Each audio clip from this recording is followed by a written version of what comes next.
وہ سرور کشور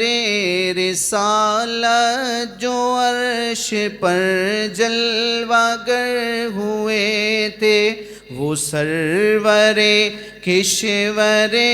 رسالت جو عرش پر جلوہ گر ہوئے تھے، نئے نرالے طرب کے سامان رب کے مہمان کے لیے تھے۔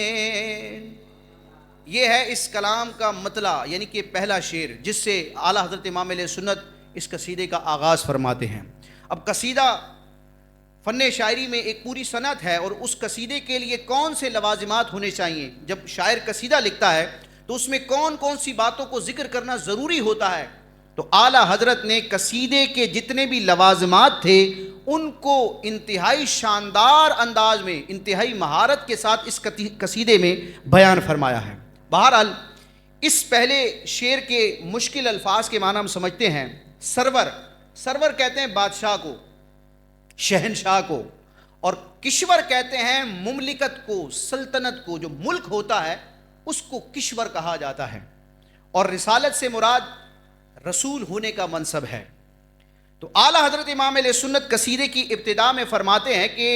وہ سرور کشور رسالت، وہ نبوت اور رسالت کے ملک کے بادشاہ پیارے مصطفیٰ آج معراج کی رات عرش اعظم پر جلوہ گر ہونے کے لیے اپنا سفر شروع فرماتے ہیں، کیونکہ معراج کی جو منزلیں اور مراحل ہیں ان میں عرش اعظم بھی آتا ہے، اور نبی کریم علیہ السلام تو عرش اعظم سے بھی وراء الورا لا مکان کی بلندیوں میں تشریف لے جاتے ہیں۔ تو اعلیٰ حضرت فرماتے ہیں کہ آج معراج کی رات کیا ہو رہا ہے،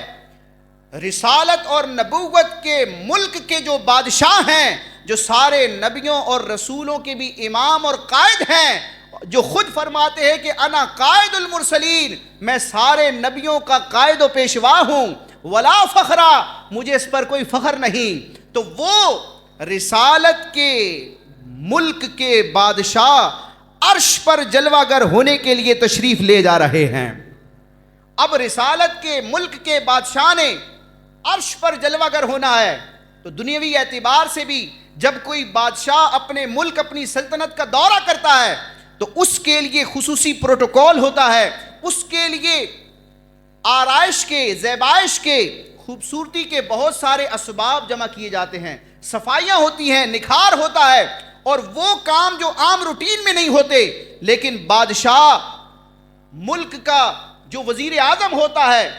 اس کی آمد، اس کے پروٹوکول کے لیے ان اسباب کا اجتماع کیا جاتا ہے۔